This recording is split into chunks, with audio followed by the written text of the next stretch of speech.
Memang bersoalan kurban, saya jujur saja selama di Indonesia masih banyak salah pemahaman terhadap kurban.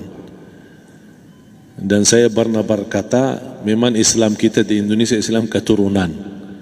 Ya, jadi asal tahu saja. Ya, tapi dari segi belajaran, mohon maaf ya, kita terlalu jauh terhadap pemahaman. Yang saya maksud, kita melaksanakan sesuatu tapi kita sudah belajar, sudah tahu, bukan hanya asal saya dengar, saya lihat, saya bukan sebatas itu, tapi kita punya dasarnya. Dan ini kelemahan kita, di antaranya kurban. Saya pernah mendengar, bukan malah sering mendengar soal kurban dihitungkan beroran. Jadi keluarga suami istri sama 5 anak berarti jumlah 7, wajib sapi. Kalau kurang daripada itu, atau misal suami istri tidak mampu, boleh ini tahun kurban kambing atas nama suami, tahun depan atas nama istrinya. Ini hal keliru sebenarnya. Yang dihitungkan soal kurban beda sama akikah dan beda sama zakat fitrah. Zakat fitrah sama akikah terhitung beroran. Akikah laki-laki 2 kambing, perempuan 1. Kalau tidak mampu boleh. Kalau ada kembar laki sama perempuan berarti 3 kambing. Tapi kalau tidak mampu boleh 1 kambing, tidak masalah. Yang tidak ada istilah sekarang saya kurban tapi nanti sisanya seolah-olah ada hutang sama Allah. Sesuai kemampuan kita. Di antaranya kurban. Kurban hitungannya berkeluarga, bukan beroran. Buktinya Rasulullah SAW dan juga cerita Nabi Ibrahim. Ketika Nabi Ibrahim mau sembelih Nabi Ismail, Allah turunkan apa? Mengganti sembelihan Nabi Ismail dan ekor kambing dari surga. Berapa ekor kambing? 1. Padahal Nabi Ibrahim punya istri 2 dan anak. Ada istri Siti Hajar dan Sarah. Kemudian anaknya Ismail dan Ishak. Berarti semuanya berapa? 5. Kenapa Allah tidak turunkan 5 ekor kambing? Karena hitungannya memang 1 keluarga. Yang kedua, Rasul sendiri sembelih 2 kambing. Pertama, Bismillah atas nama Muhammad dan keluarga Nabi Muhammad. Padahal kita tahu keluarga Nabi Muhammad SAW termasuk keluarga besar. 11 istri, belum lagi anaknya laki-laki sama perempuan. Ada yang hidup maupun sudah mati, sudah termasuk semua. Yang hidup maupun mati. Yang kedua, Rasul sembelih sembelihan yang kedua atas namaku dan umatku. Umatnya berapa miliar? Cuma 1 ekor kambing.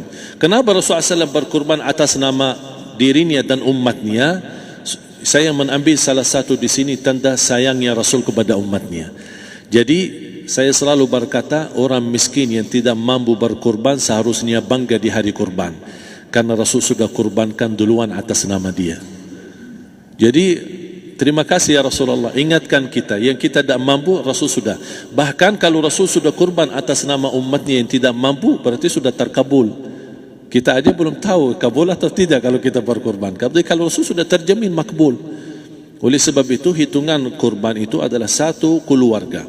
Misal bapa punya istri, punya anak. Itu kalau mampu sapi silahkan. Mampu 1000 sapi silahkan. Kalau soal kemampuan tidak ada masalah.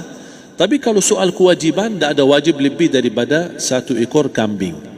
1 ekor kambing. Misal kalau bapa punya istri 4, misal, cuman ini misal ya. Istrinya 4, setiap istri anaknya 10, berarti jumlah berapa?